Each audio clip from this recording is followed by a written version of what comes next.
Assalamualaikum ji, hope you are doing good. This is Advocate Usman Abid and you are watching the law session.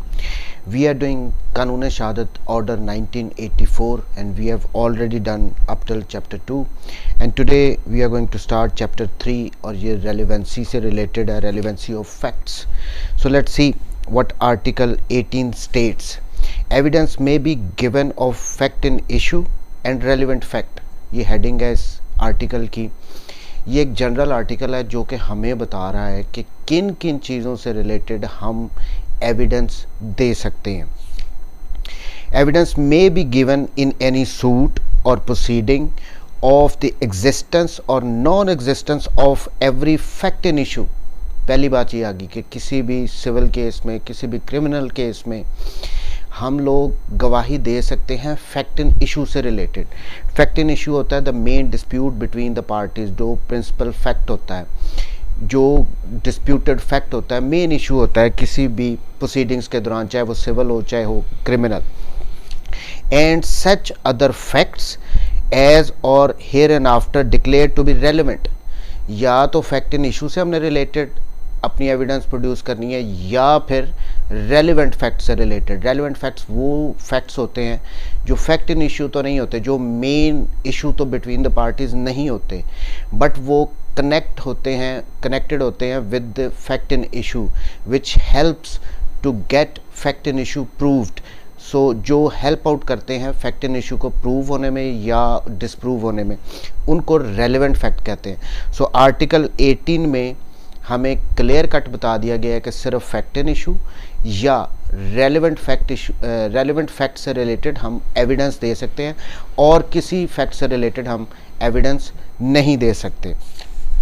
अब इसकी जो explanation दी गई है, this article shall not enable any person to give evidence of a fact which he is disentitled to prove by any provision of the law for the time being in force relating to civil procedure. अब ये explanation में उन्होंने ये कह दिया कि हाँ जी ठीक है, जनरल रूल तो हमारे पास आ गया कि हम एविडेंस दे सकते हैं फैक्ट इन इशू से रिलेटेड या रेलेवेंट फैक्ट से रिलेटेड, बट वहाँ पे उस फैक्ट से रिलेटेड हम एविडेंस नहीं दे सकते जो कि सिविल प्रोसीजर कोड्स की एप्लीकेशन की वजह से डिसएंटाइटल कर दिया गया हो कि उस फैक्ट से रिलेटेड आपने एविडेंस नहीं देनी. अब इस एक्सप्लेनेशन ये बड़ी इंपॉर्टेंट है, इसको समझने के लिए जो सेकंड इलस्ट्रेशन दी गई है ना, हम उसको पहले देख लेते हैं. A shooter does not bring with him and have in readiness for the production or at the first hearing of the case a bond on which he relies.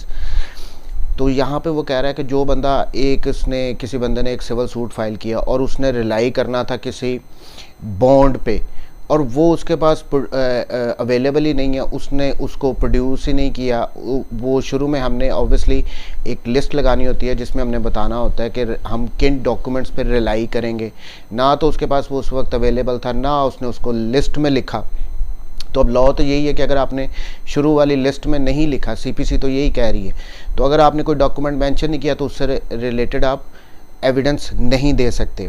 This article does not enable him to produce the bond और prove its contents at a subsequent stage of the proceedings otherwise than in accordance with the conditions prescribed by the law for the time being in force relating to the civil procedure.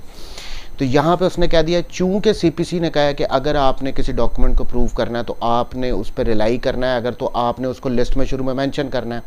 अगर आपने नहीं किया तो आप डिसएंटाइटल हो गए, आप उस डॉक्यूमेंट को सब्सिक्वेंट स्टेज पे प्रोड्यूस नहीं कर सकते, उसके रिगार्डिंग आप एविडेंस नहीं दे सकते. सो ये एक्सप्लेनेशन में ये था. वो बंदा ये नहीं कह सकता जी कि मैं तो आर्टिकल 18 ने कह दिया कि जो भी फैक्ट इन इशू होगा या रेलेवेंट फैक्ट होगा उससे रिलेटेड हम एविडेंस दे सकते हैं. बट एक्सप्लेनेशन इसीलिए रखी गई कि अगर प्रोसीजर को वायलेट करके सीपीसी के किसी को, वो बाद में ये नहीं ले सकता आर्टिकल 18 की प्रोटेक्शन के, जी मैं इसको प्रोड्यूस कर सकता हूँ, आर्टिकल 18 ने कह दिया. नहीं, अगर उसने कोई वायलेशन की है, उसको अगर शुरू में नहीं लगाया तो वो बाद में नहीं दे सकता. तो ये एक्सप्लेनेशन थी.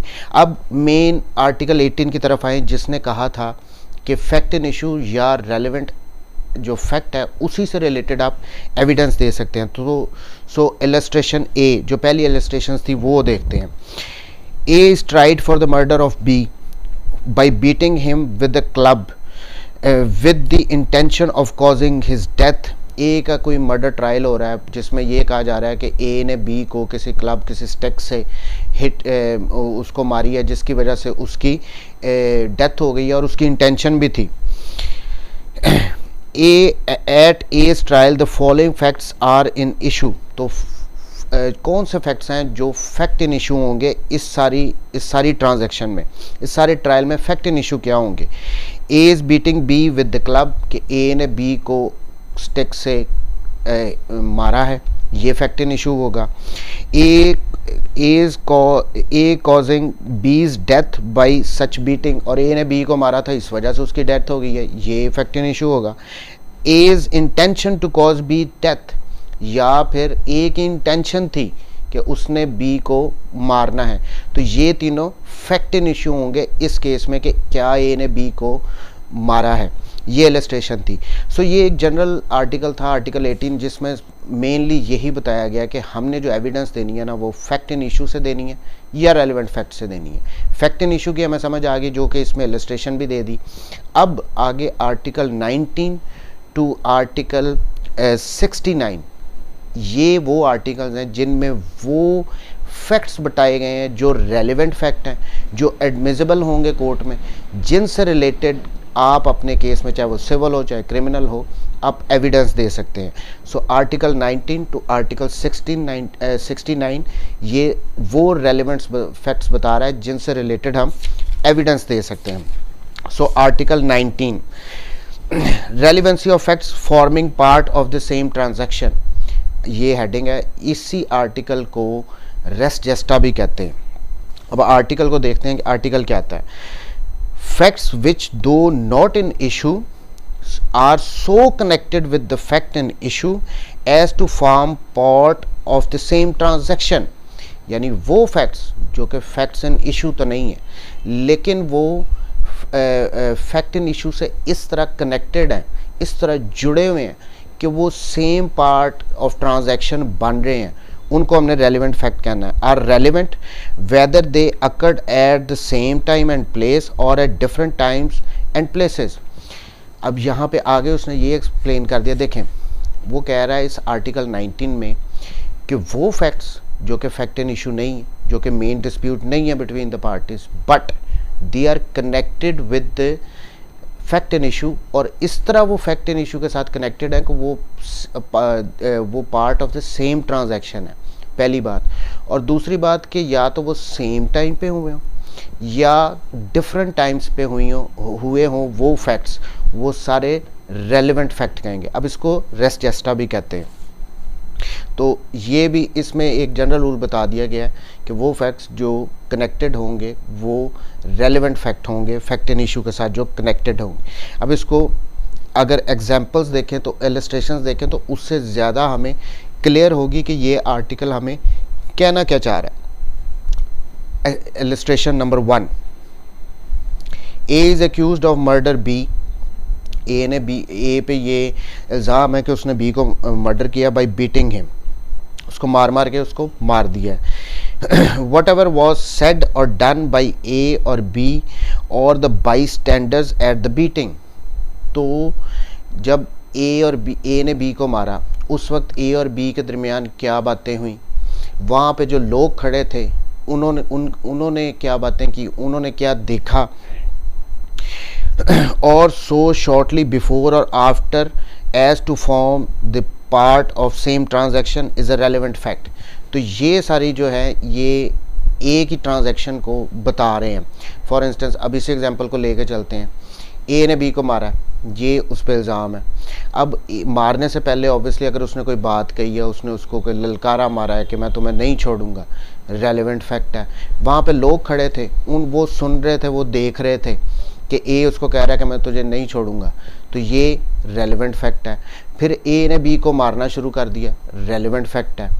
तो ये सारे एक ही ट्रांजैक्शन को फॉर्म कर रहे हैं। सो इसलिए ये सारी बातें रेलेवेंट फैक्ट होंगी बस। लेकिन अब यहाँ पे ये देखें ना कि जौन सा ए ने बी को कहा कि मैं तुम्हें नहीं छोड़ूंगा, तुमने ये किया, या लोगों ने जो सुना, ये फैक्ट इन इशू तो नहीं है। फैक्ट इन इशू तो ये है कि क्या ए ने बी को मारा, ये मेन इशू है। अब ये बातें सारी उससे कनेक्टेड हैं जो उसने उसकी डेथ कॉज की है। सो ये सारी रेलेवेंट फैक्ट्स होंगे और इन पे आप एविडेंस दे सकते हैं। ये एडमिसिबल होगी अगर आप इन पे एविडेंस देते हैं। कोई बंदा आके कहता है जी मेरे सामने ए ने बी को इस तरह कहा, ये मारा वो मारा, तो ये सारे रेलेवेंट फैक्ट हैं। Illustration B, is accused of waging war against Pakistan. A के ख़िलाफ़ ये इल्ज़ाम है कि उसने पाकिस्तान के ख़िलाफ़ जंग की है। By taking part in an armed insurrection in which property is destroyed, troops are attacked and goals are broken open. The occurrence of these facts is relevant as forming part of general transaction, though A may not have been present at all of them. अब ये देखें, ए पे ये इल्ज़ाम है उसने पाकिस्तान के ख़िलाफ़ जंग की है। अब उसने कैसे की है?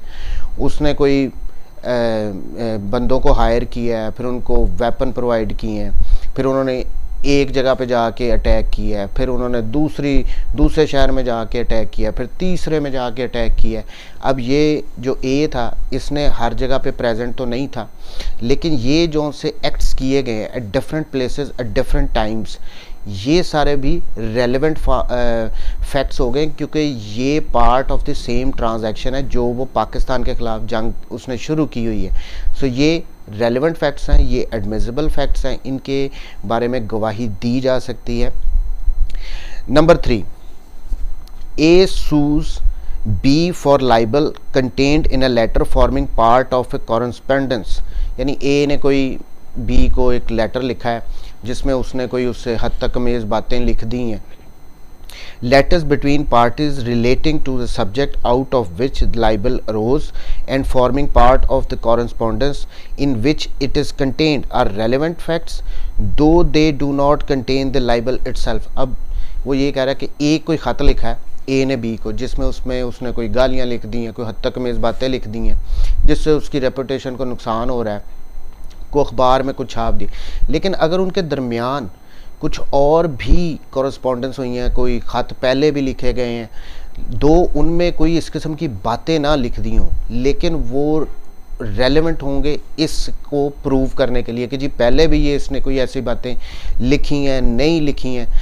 सो ये सारी रेलेवेंट बातें हो जाएंगी फैक्ट इन इशू के साथ कि उसने उसको उसके हद तक अमेज़ को ख़त लिखा है या उसके लिए उसकी रिप्यूट को नुकसान पहुंचाने के लिए कुछ छाप दिया। तो ये था। लास्ट इलस्ट्रेशन है, the question is whether certain goods ordered from B were delivered to A. The goods were delivered to several intermediate persons successively.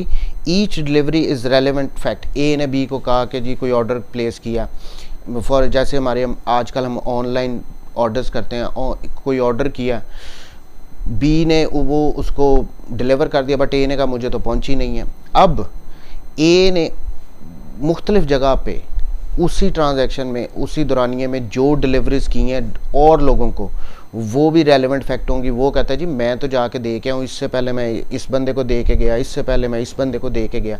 अब कोई लेना देना तो नहीं है फैक्ट इन इशू का के साथ इन बातों का कि जी वहाँ पे वो दे के गया था या नहीं दे के गया था, बट वो रेलेवेंट फैक्ट्स होंगे इस बात को साबित करने के लिए जी मैं तो डिलीवरी उसको करके आया।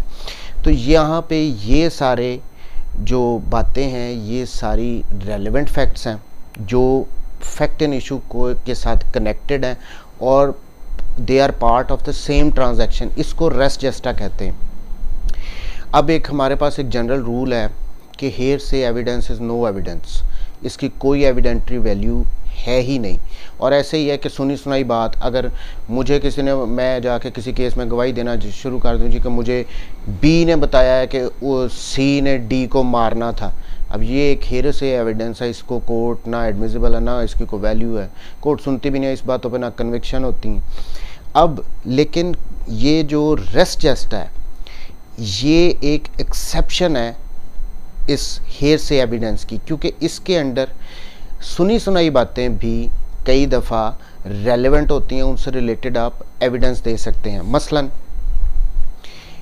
ए ने बी पे अटैक किया, उसको ज़ख्मी करके वो भाग गया, और जब वो बाहर निकला तो जो विक्टिम था वो फौरी जो एक पास खड़ा बंदा था वो अंदर गया, उसने देखा विक्टिम बड़ा ज़ख्मी है, विक्टिम ने उसको बताया कि इसने मुझे मारा है, इस वजह से मारा है। अब यहाँ पे जो बाई स्टैंडर्ड था, जो बाहर से बंदा आ रहा है, उसने मारते हुए तो नहीं देखा, लेकिन जो उसको विक्टिम बता रहा है वो उसको बता रहा है, ये सुनी सुनाई बात है, उसने बता दिया कि मुझे उसने मारा है, तो ये बात यहाँ पे रेलेवेंट होगी, वो इससे रिलेटेड एविडेंस दे सकता है। अब इसमें प्रिंसिपल ये है कि वो फ़ौरन उससे पहले हुआ हो, उसमें गैप ना हो, ये ना हो कि विक्टिम ने 2 दिन बाद बताया कि मुझे बी ने मारा और वो आके गवाही देना शुरू कर दे। नो, वो उसी हालत में हो, बिल्कुल उसके बाद या उससे पहले अगर कोई बात बताई गई हो तो वो सुनी सुनाई बात भी एज ए एविडेंस ली जा सकती है, अंडर रेस जेस्टा वो एडमिसिबल होगी। अगर तो विक्टिम ने से 3 दिन बाद बताया और वो आके गवाही देना शुरू कर दे तो वो हेयर से एविडेंस में फॉल करेगी। बट वो उसी कंडीशन में था और वहाँ पे एक बंदा गया, उसने विक्टिम ने बताया है, तो obviously that is forming the part of the same transaction, तो यहाँ पे वो एविडेंस रेलेवेंट होगी, उससे रिलेटेड एविडेंस दी जा सकती है। तो ये था आर्टिकल 19 के वो फैक्ट्स जो रेलेवेंट फैक्ट्स गिने जाएंगे जो कि forming the part of the same transaction. Next article 20, facts which are the occasion, cause और effect of fact in issue, यानी वो फैक्ट्स जो फैक्ट इन इशू को, जो मेन डिस्प्यूट होने की वजह बने हो, उसके असर की वजह से बने हों, या उसकी अपॉर्चुनिटी उन्होंने पैदा कर दी हो जिसकी वजह से वो फैक्ट इन इशू हो गया।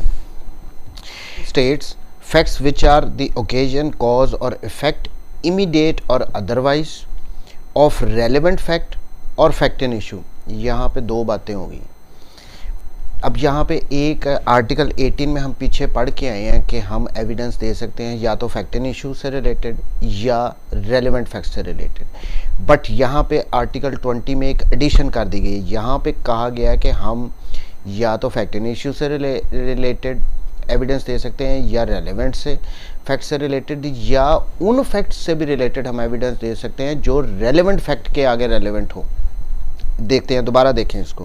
Fact which are the occasion, cause और इफेक्ट इमीडिएट और अदरवाइज ऑफ रेलेवेंट फैक्ट्स, यानी वो फैक्ट्स जो वजह बन रहे हैं, जो अपॉर्चुनिटी क्रिएट कर रहे हैं कि रेलेवेंट फैक्ट हो उसकी, और फैक्ट इन इशू या फैक्ट इन इशू की, और which constitute the state of things under which they happened, या वो उन चीज़ों की हालत बता रहे हो जो कि जिनकी वजह से वो फैक्ट हुआ है, और which afford an opportunity for their occurrence और ट्रांजैक्शन आर रेलेवेंट। सो इस आर्टिकल में चीज़ों को मज़ीद एक्सपेंड कर दिया गया, क्लियरली कह दिया गया है कि हम उन फैक्ट से भी रिलेटेड एविडेंस दे सकते हैं जो रेलेवेंट फैक्ट के रेलेवेंट हो, या रेलेवेंट फैक्ट हो, या फैक्ट इन इशू हो। तो इन तीनों से रिलेटेड दे सकते हैं जो उनके होने की वजह बने हों। इलस्ट्रेशंस देखते हैं, उससे ज़्यादा क्लियर होगी। Number 1, the question is whether A robbed B. तो अब ये वहाँ पे फैक्ट एंड इशू ये है कि जी क्या ए ने बी को रॉब किया है, उससे को पैसे वगैरह छीने हैं। The fact that shortly before the robbery B went to a fair with money in his possession and that he showed it or mentioned the fact that he had it to a third person are relevant। अब यहाँ पे वो कह रहा है कि principal question fact and issue ये था कि ए ने क्या बी को रॉब किया, क्या उससे पैसे छीने हैं। अब यहाँ पे आगे वो कह रहे हैं कि जी जो बी है वो एक मेले पे गया था, उसने वहाँ पे किसी थर्ड पर्सन के सामने ये बताया था कि मेरी जेब में पैसे हैं, या उनको दिखाए थे या कहा था। अब ये रेलेवेंट फैक्ट होगा क्योंकि इस वजह से उसको रॉब किया गया। अब ऑब्वियसली ये तो वही बात होगी कि आबैल मुझे मार, खुद ही बता रहे हो कि मेरे पास पैसे हैं, तो ये इस फैक्ट से रिलेटेड के थर्ड पर्सन को उसने बताया गया था, ये एक रेलेवेंट फैक्ट होगा। इससे रिलेटेड एविडेंस दी जा सकती है। ये ओकेजन था ये मौका दिया गया था थर्ड बंदे को कि वो उसे रॉब कर ले, तो इससे रिलेटेड आप एविडेंस दे सकते हैं। Illustration 2, the question is whether A murdered B. अब फिर फैक्ट एंड इशू क्या है कि क्या ए ने बी को मर्डर किया है। मार्क्स ऑन द ग्राउंड, कि ज़मीन पे कोई अगर निशानात हैं, produced by a struggle at और near the place where the murder was committed are relevant facts. अब ये देखें, ये इफ़ेक्ट वाली बात कर रहा है कि ए ने बी को मर्डर किया। अब इससे रिलेटेड आ गया कि जी वो जो जगह है जहाँ पे बी का मर्डर हुआ था, वहाँ पे निशानात थे किस किस्म के जी वो लड़ाई हुई थी, दिंगा मुश्ती वगैरह होती है तो ज़मीन पे निशान वगैरह भी पड़ जाते हैं। तो ये इफ़ेक्ट होगा किस चीज़ का, इस लड़ाई का जो हुई है, और इससे प्रूव किया जा सकता है कि हाँ जी ए और बी के दरमियान लड़ाई हुई थी जिसमें ए ने बी को मार दिया। तो ये उसका इफ़ेक्ट होगा जो कि रेलेवेंट फैक्ट कंसिडर किया जाएगा और इससे रिलेटेड आप एविडेंस दे सकते हैं। Third example, the question is whether A poisoned B, क्या ए ने बी को जहर दिया। The state of B's health before the symptoms ascribed to poison, तो पॉइजन देने से पहले ए की फिज़िकल कंडीशन कैसी थी, ये रेलेवेंट फैक्ट होगा, इससे रिलेटेड आप एविडेंस दे सकते हैं। एंड हैबिट्स ऑफ बी, और बी की क्या क्या हैबिट्स थी, किस किस वक्त वो खाना खाता था। नोन टू ए, अब ये सारी बातें ए को पता थी। अब ए पे इल्ज़ाम तो यही है कि उसने बी को पॉइजन दिया। अब उससे पहले ए को पता है कि जी ए बी किस टाइम पे खाना खाता है, उसकी फ़िज़िकल कंडीशन कैसी है, तो ये सारी बातें फिर वो अगर उसको पता है तो ये सारा उसका कॉज होगा, वजह बनी होगी, उसको पता होगा, फिर वो उसी हिसाब से उसको पॉइजन देगा, जो उसके खाने में डाल देगा। तो ये सारी बातें रेलेवेंट फैक्ट होंगी। सो कोई भी ऐसा फैक्ट जो कि कॉज बने, इफ़ेक्ट हो जिसका, या जो ओकेजन एक अपॉर्चुनिटी प्रोवाइड कर रहा हो किसी एक्ट को होने के लिए, किसी फैक्ट को होने के लिए, तो उनसे रिलेटेड आप एविडेंस दे सकते हैं, ये रेलेवेंट फैक्ट्स होंगे। अब यहाँ पे अगर हम इस टोटल अभी हमने 3 आर्टिकल पढ़े हैं, इसको अगर हम सम अप करें तो आर्टिकल 18 में क्लियर कट बता दिया गया कि हम एविडेंस दे सकते हैं फैक्ट एंड इशू और रेलेवेंट फैक्ट से रिलेटेड। दूसरी आर्टिकल 19 में आ गया रेस्ट जेस्टा कि वो फैक्ट्स जो कि रेलेवेंट। अब आर्टिकल 19 टू आर्टिकल 69 ये हमें कानून शहादत ऑर्डर में बता दिया गया है कि ये रेलेवेंट फैक्ट्स हैं, इन्हीं से रिलेटेड हम एविडेंस दे सकते हैं। अब आर्टिकल 19 में बता दिया गया कि वो फैक्ट्स जो कि ए की ट्रांजैक्शन को बना रहे हों, उससे रिलेटेड हों, वो रेलेवेंट फैक्ट होंगे, उनसे रिलेटेड हम गवाही दे सकते हैं जो कि प्रूव करने में हेल्प करेंगे किसको, फैक्ट एंड इशू के, कि वो हुआ है नहीं हुआ है।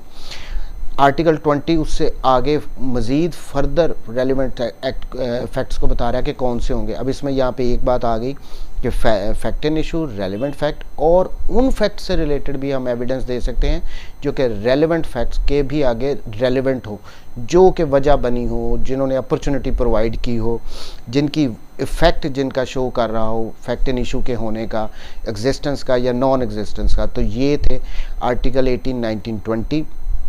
नेक्स्ट हम कंटिन्यू रखेंगे, बट ये ज़हन में रखना है कि आर्टिकल 19 टू आर्टिकल 69 ये सारे रेलेवेंट फैक्ट्स हैं, इनसे रिलेटेड हम एविडेंस दे सकते हैं। इनके अलावा अगर कोई फैक्ट्स हैं तो वो रेलेवेंट नहीं होंगे। ये हमें QSO कानून शहादत ऑर्डर बता रहा है। Thank you very much ji, take care, Allah.